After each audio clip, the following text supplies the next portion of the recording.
Therefore, Biafra must be restored, for there is nothing the enemies can do about it. We have come that the will of the Most High may prevail. Radio Biafra is unorthodox. The way we do things are markedly different from how others do it. We are under divine instruction. We have come that Chukwokika Biama may take control of these very proceedings this evening, for we are nothing without him. O Elohim, Chukwokika Biama Purimi Henine, unto thee we repose all that we are. Do not allow your children, IPOB, to be put to shame. Do not allow us to be devoured by the hands of the wicked. Do not allow us, O mighty one, to fall prey to those who do not know thee. You will deliver us, not because we are righteous, but because of your mercy. Hear our cry and our supplication. We are not armed. We have not killed anyone. We have not jailed anyone. We have not done anything at all to warrant the level of destruction and carnage being visited upon your children. The same way Israel suffered, so is Biafra suffering today.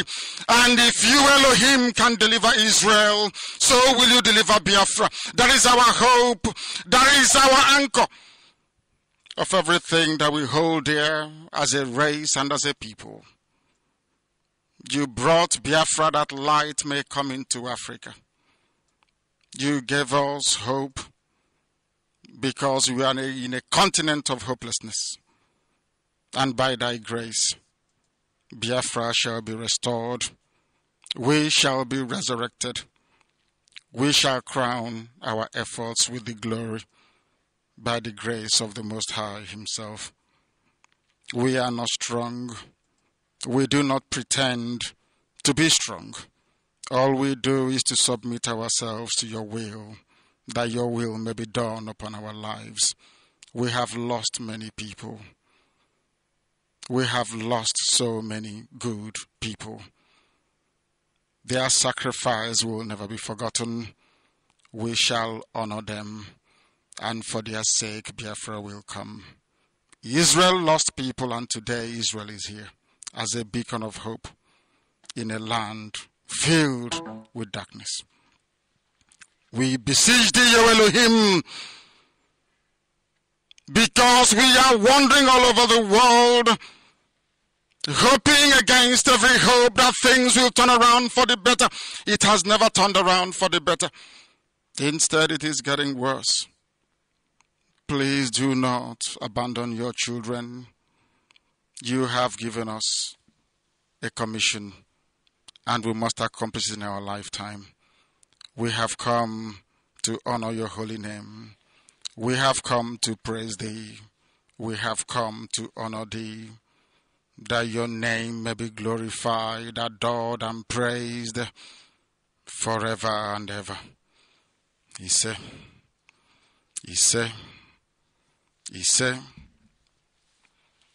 I welcome each and every one of you, wherever you are all over the world.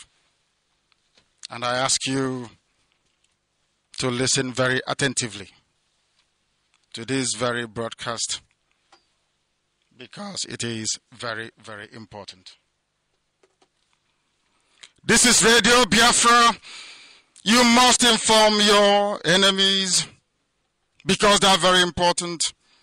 Our enemies are equally important because they must listen. Those who do not love the truth must listen. Those who are beholden to darkness, they must also listen. For we are here to bring light upon a very darkened continent without Biafra. Africa is nothing without Biafra. There is no difference between a black man and a wild animal in the forest. We say it with every shred of belief, with every ounce of conviction. I welcome each and every one of you. If you're joining us for the very first time, this is Radio Biafra. This is how we do it. We magnify the name of the Most High before we do anything. That is why we are exceptionally formidable. That is why the entirety of humanity is vibrating, because the truth is being spoken. And we must speak it. The enemies cannot stop us. Fellow Biafrans,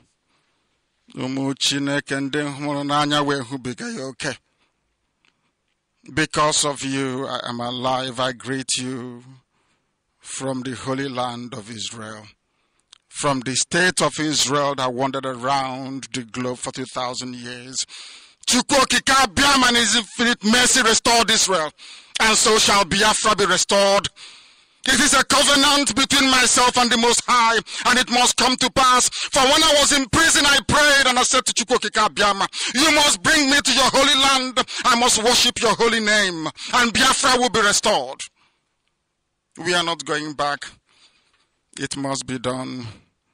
Chukwokika Biama must have mercy upon us, for we have done nothing to our enemies.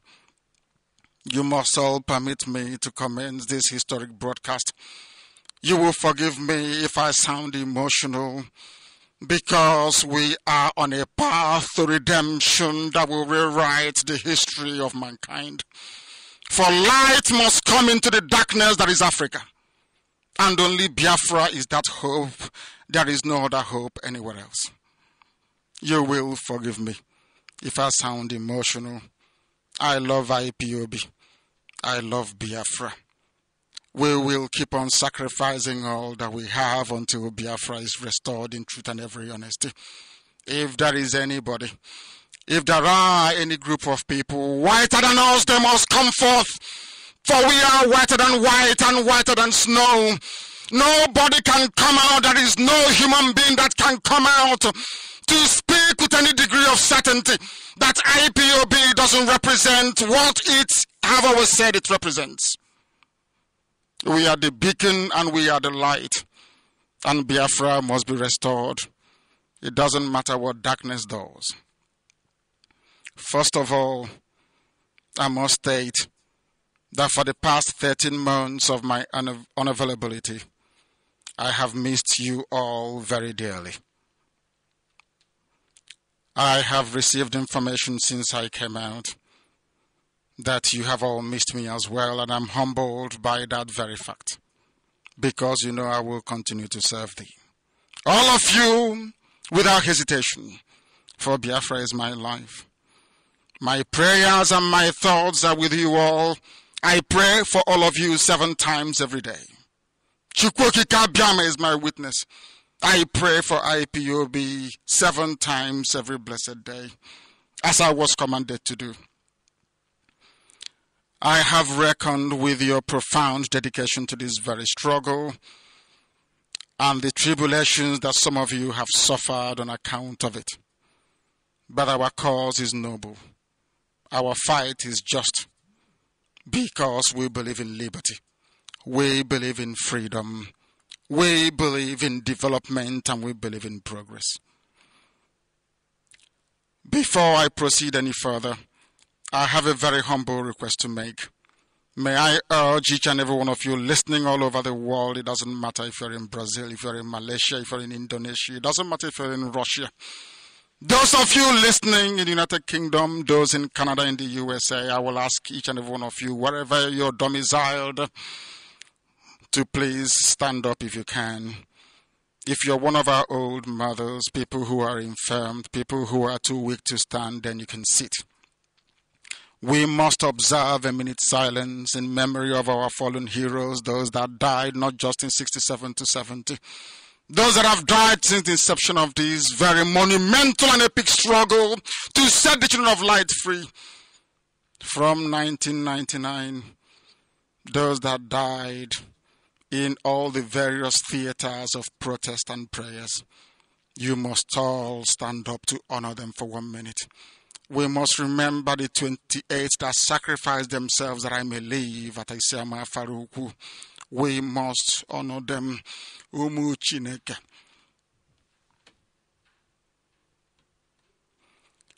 Let us observe a minute's silence.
May their dear departed souls rest in perfect peace.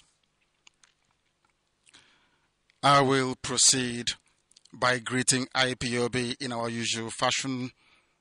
If you're a European, you're an American, an Asian, perhaps you're not accustomed to this very style of broadcast. It is because IPOB is different. Radio Biafra is different, and because of that, we must do things the very right way. IPOB, I want to hear people shout one family so that even Israel, where I am, can reverberate. IPOB, one family. IPOB, One family. IPOB, One family. one family. IPOB. Ụmụ Chineke ndị nsọ, achọrọ m ịsụ asụsụ eluigwe kama na asị na onwe ndị na-anaghị aghọta ya ka m sụwa n'okwu bekee, n'ihi na asụsụ eluigwe anaghị eji ya atụ asị.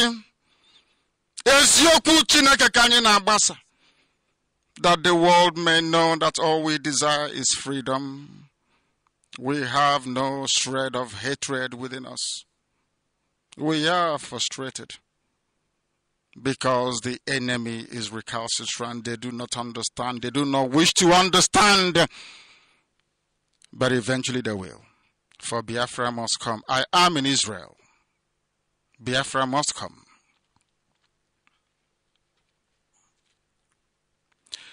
My fellow compatriots and Biafrans all over the world, let me begin with a few comments of what transpired on the 14th of September of last year. As you all know, I left the prison. They asked me not to speak. They said I shouldn't see our people. They said all manner of things in order to cage me, to restrict me, to tie me down, to suffocate me. They wanted to insult the very essence of IPOB. In the style that I'm accustomed to, I said no, that it cannot happen. I went out to preach the gospel and to rally. To some people, that was too much for them to bear. There is nobody who can accuse IPOB of engaging in any form of lawlessness. All we did was to gather together, to rally and to pray. On the 14th of September, this very administration of Buhari, run by a Jubril of APC, decided to send killers into our land, into our peaceful land, to kill us. They sent them to my house to kill me, my father, my mother, and my siblings. They came to destroy Afaruku as a community.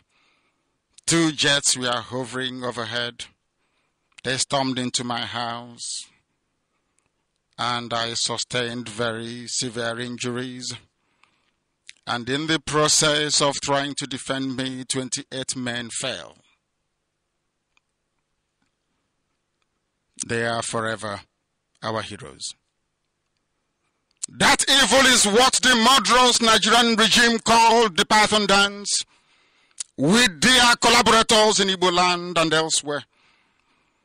As you already know, it is indisputable that the sole purpose of that evil dance was to kill me, members of my family, and innocent but brave Biafrans.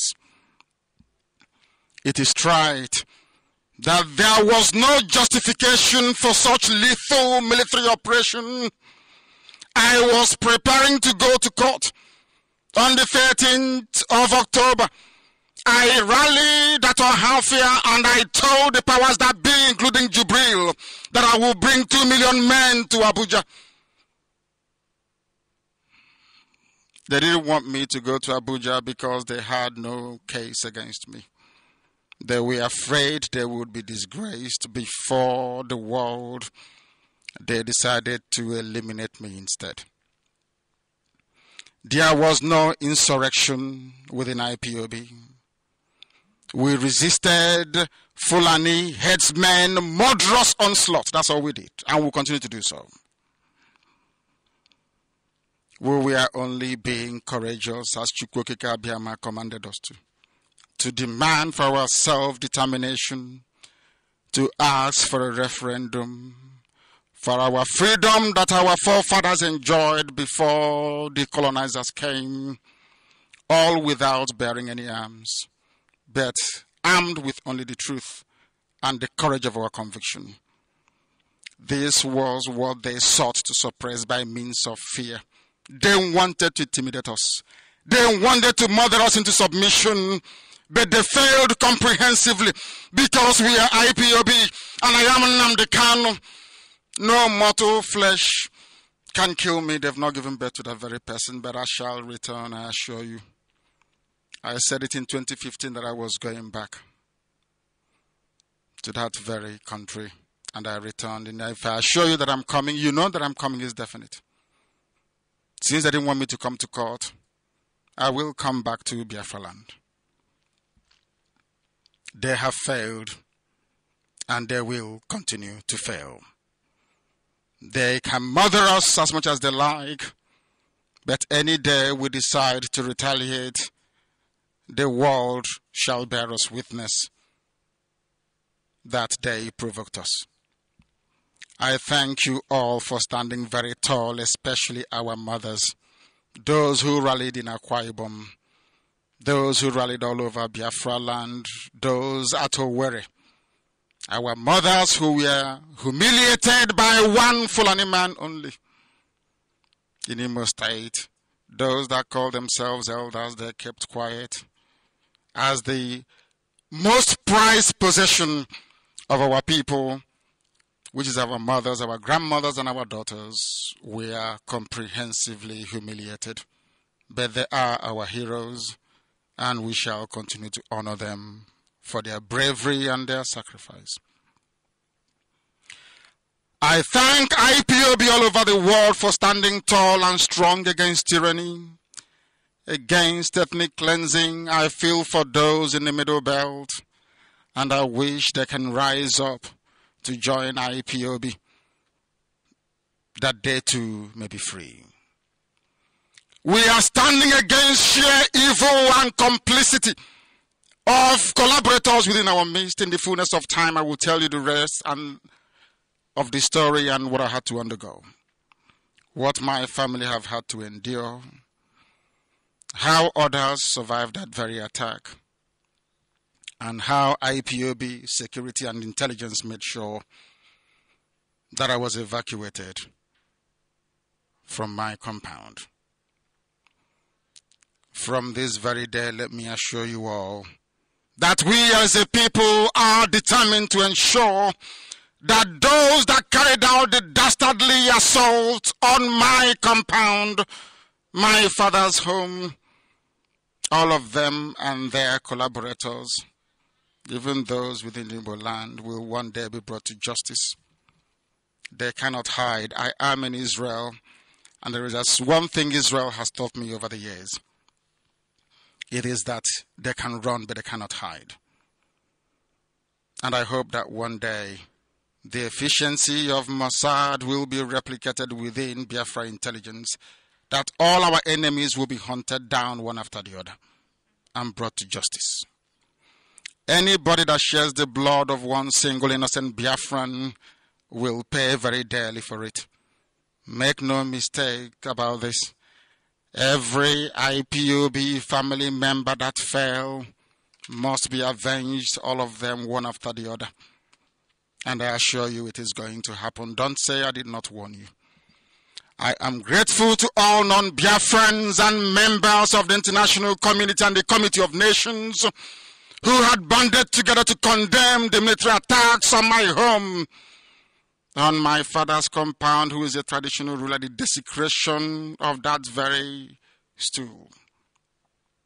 Even when the governor of Abia State was busy directing the assault on a monarch that he is a tenant of.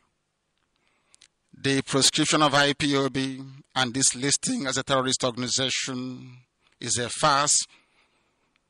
And we thank particularly the people and government of the United States of America, President Donald Trump in particular, Germany, United Kingdom, most especially the parliamentarians, and my very own MP, Harriet Harman, and also Julie Ward, MEP, the indefatigable state of Israel, and other nations who stood by us in our most dire hour of need.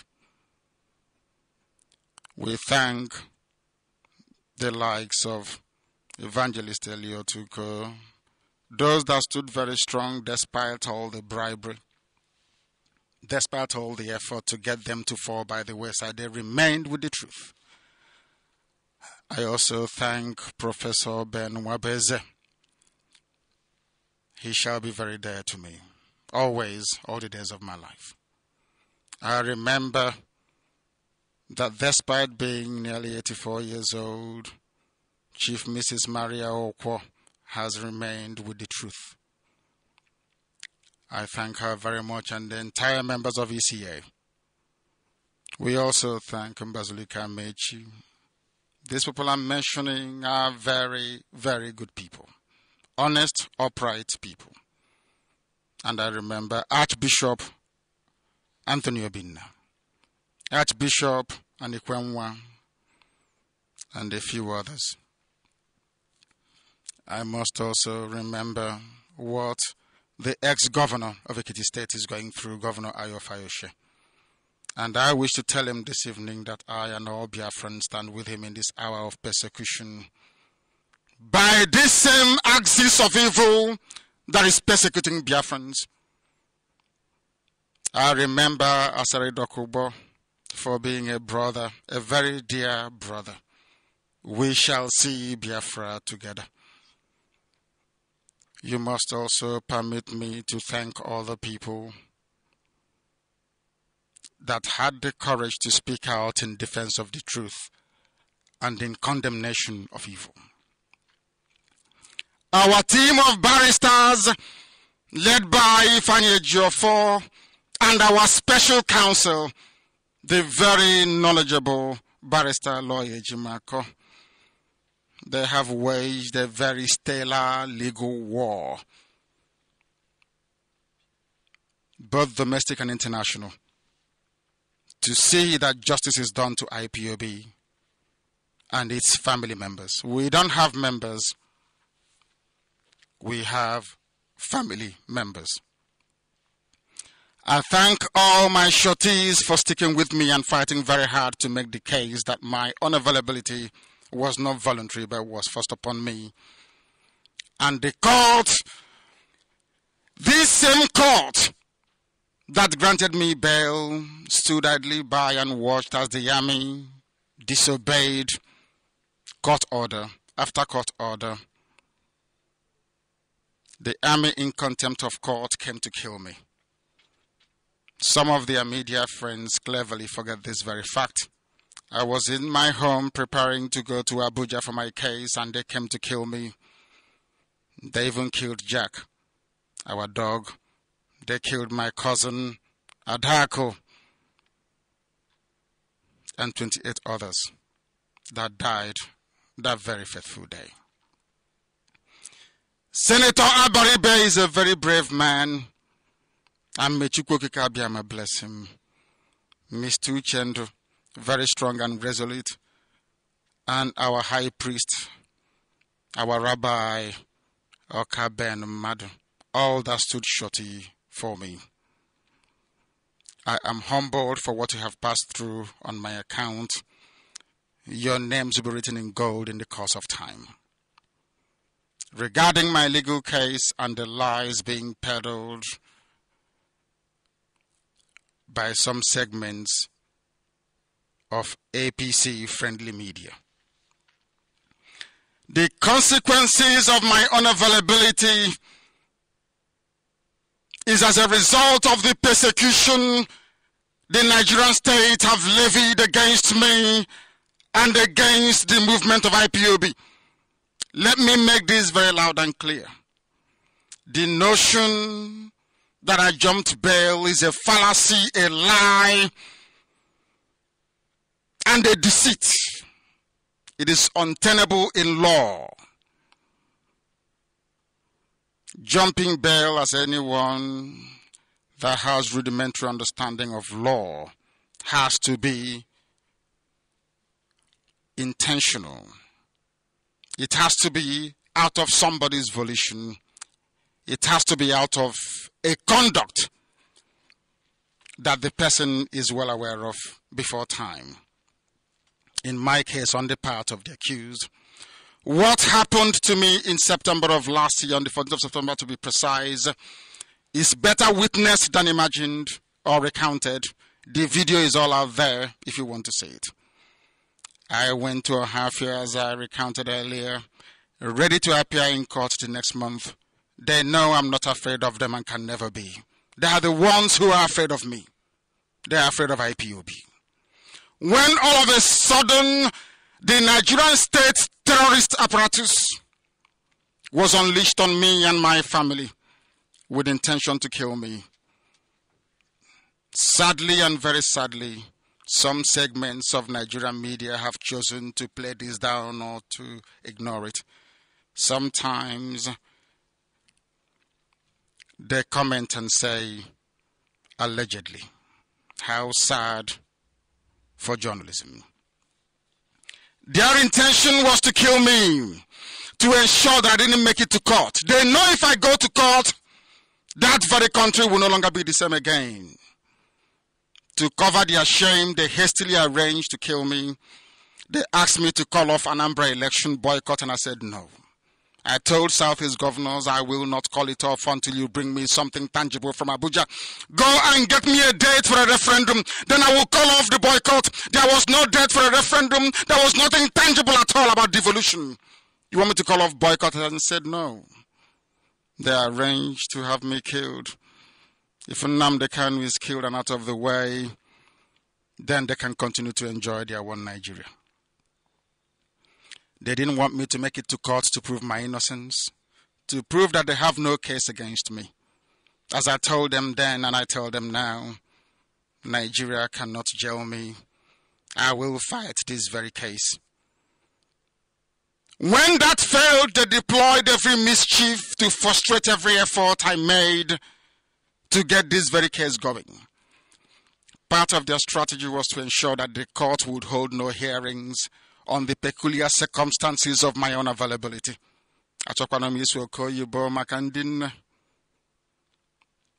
But they succeeded at it. Because till now, Binta Nyako's court is yet to hold a hearing about the circumstances or what led to the Nigerian army to come to my house to kill 28 people.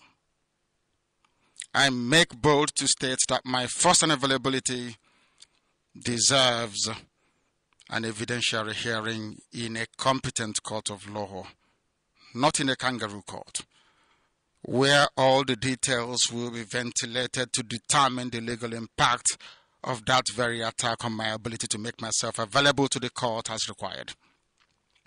That such a hearing was never allowed to happen in Binta Nyako's court is utterly disappointing. And that specifically is what is causing the current impasse. As someone out on bail, why would the Nigerian government come to kill me and pretend or lie through their teeth that I jumped bail when I am a ward of court and therefore deserve the protection of the court throughout the duration of my trial? Had the court found it fit to have such a hearing, had this very cause demonstrated by way of an order that I should not be shot on my way to court, we would not have this very impasse. But they know the truth, but they conceal it, they hide it, because Nigeria is a country of darkness, of evil, of wickedness. I will return to my land of Biafra. I am not a Nigerian. I renounced everything to do with Nigeria on or around December of 2015. I am a Biafran and I hold British citizenship.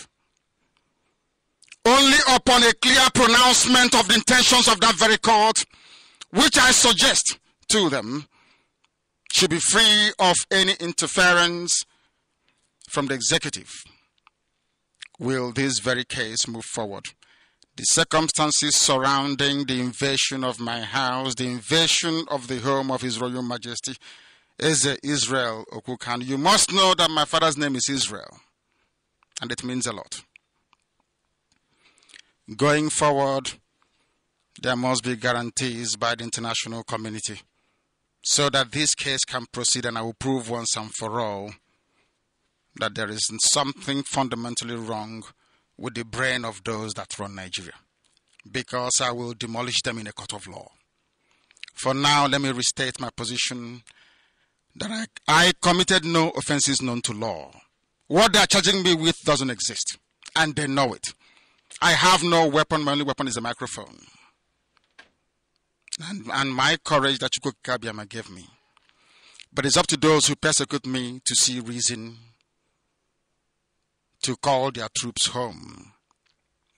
Let me state also categorically that IPOB worldwide is committed to the liberation of the land of Biafra from the shackles of tyranny.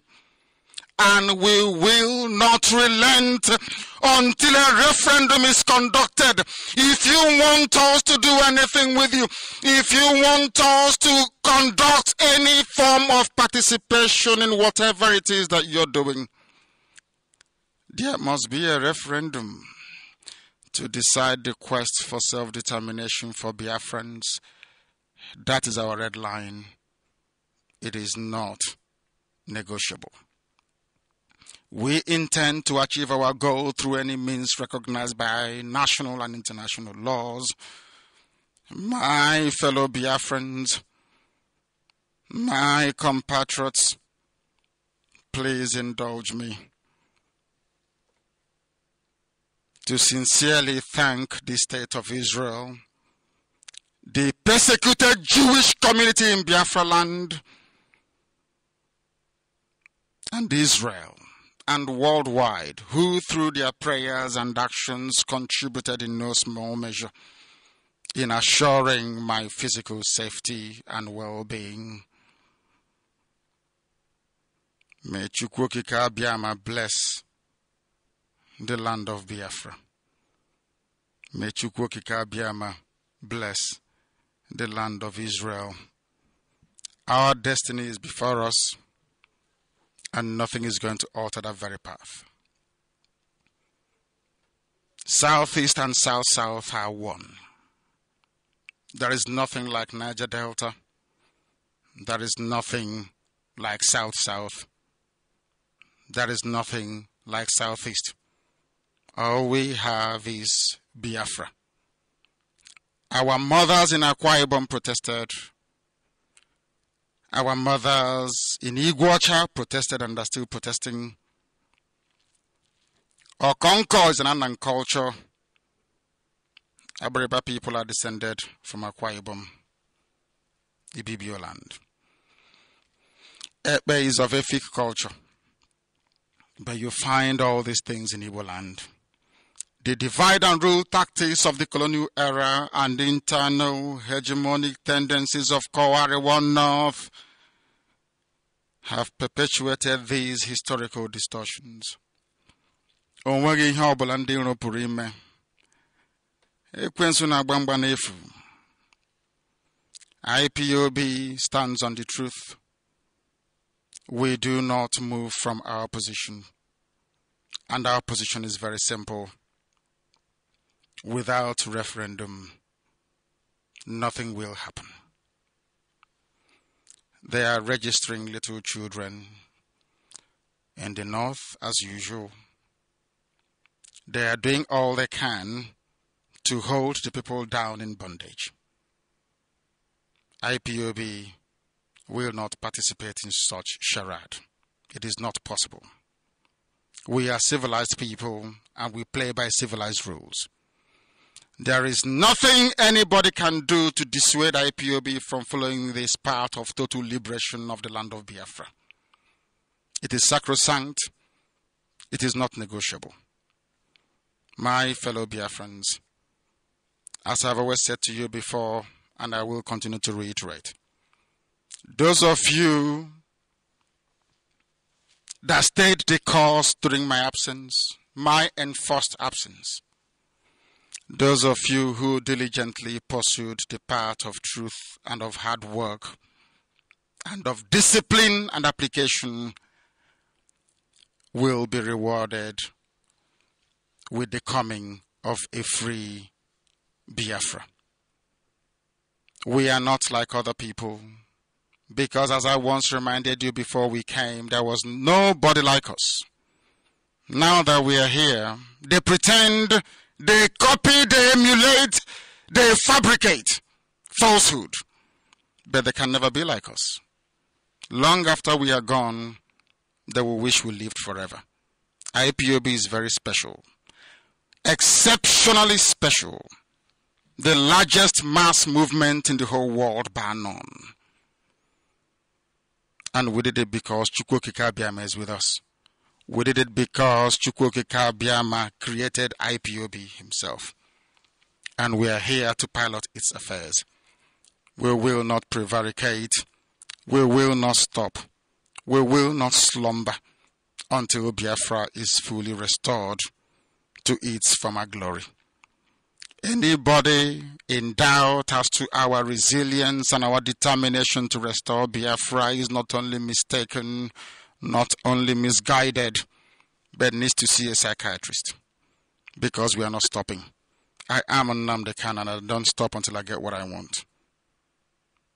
Thankfully, my enemies know this, and they know what is to come. I thank each and every one of you from the bottom of my heart. And I wish to remind you, all of you that played a very pivotal role in defending justice and fairness, like Pa Ayo Adebanjo, these are truthful people. And I must also add Prime Minister Bibi Netanyahu. And I must also wish him a very happy birthday. All the forces of darkness must crumble before us. And let me assure you that I am coming.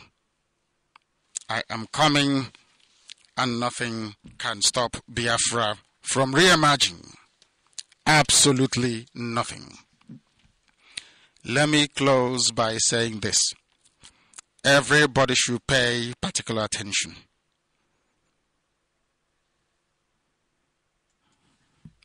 In my distress I cried unto Elohim. Adonai, El Shaddai, Chukwokika Abiyama Purimi Henino Nyen Fanagime Farose. I'm not an idol worshipper. Chukwokika Abiyama will kill me any day I do. I came to Jerusalem, you call it Jerusalem, where I prayed many years ago, and I had this revelation that Biafra will be restored. There is only one creator, not two, not three, not four, only one. If only our people can understand it. If only our people can follow the light, they will be liberated, but we are getting there. Deliver my soul, O Elohim, from lying lips and from a deceitful tongue, those of them that lie and deceive. We don't know what shall be given to them, or what shall be done to them, those with their false tongues, those that lie and deceive. Sharp arrows of the mighty, with the coals of juniper. Woe is me, thy eyes sojourn in the lands of the unbelievers, that I dwell in the tents of those who cannot reason. My soul hath long dwelt with them that hate peace. I am for peace. I, Nnamdi Kanu, is for peace. But when I speak, they are for war. Ka Chukwu okike Abia mapụrụ m ihe niile bụ onye anyị na-efe. Onye na-adịgide nsọ wee ruo mgbe ebighị ebi. Usu niile nke ndị agha onye nna-akpọku gbara asaa ụbọchị niile. Onye kere eluigwe n'ụwa. Onye ọ bụ naanị ya na-achị. Chineke nna nke kere ihe niile kere eke mana onweghị onye kere ya. Onye anyị na-etu ebighị ebi. Shall be with this IPOB, this noble family of IPOB,